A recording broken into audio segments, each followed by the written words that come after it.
अनेकांच्या पोटातील ओठावर येणाऱ्या गुपितांची बिनधास्त मांडणी करणारं बातमीपत्र। कोल्हापुरातील ऐतिहासिक दसरा चौक येथे शालेय सहलीच्या बसवर दगडफेक करण्यात आली। बससह 4 चाकी वाहनांवर देखील दगडफेक झाली। दगडफेक झाल्यानंतर जमाव फरार झाला। मुस्लिम बोर्डिंग समोर हा प्रकार घडलाय। परिसरात मोठा पोलीस बंदोबस्त तैनात करण्यात आलाय। गुन्हा दाखल करण्याचे काम सुरू आहे। नागरिकांनी कोणत्याही अफवेवर विश्वास ठेवू नये असं आवाहन पोलीस उपाधीक्षक अजित टिके यांनी केलंय। आज सायंकाळी 5च्या दरम्यान दसरा चौक येथील जे पार्किंग आहे त्या ठिकाणी काही समाजकंटकांनी एका बसवर दगड मारलेला आहे अशी माहिती मिळाल्यानंतर तत्काळ पोलीस घटनास्थळावर आलेले आहेत।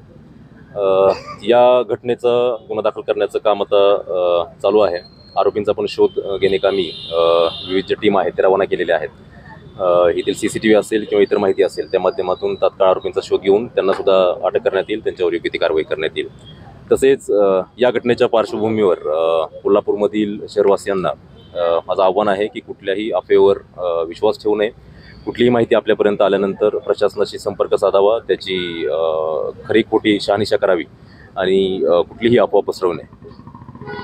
एकूण किती गाड्या आहेत, काय नेमकं नुकसान झालेलं आहे, प्राथमिक दृष्टी काय दिसलं? प्राथमिक आपल्याला जी महामंडळाची बस आहे पाठीमागची काच फुटलेली दिसलेली आहे। आता ते किती नुकसान झालेलं आहे याचं माहिती इतर तपासामध्ये आणि आपण ज्यावेळेस फिर्याद वगैरे दाखल करू त्यावेळेस सविस्तर आपल्याला घेता येईल। बेधडक निर्भीड बिनधास्त मांडणी करणारा खबऱ्या लाईव्ह।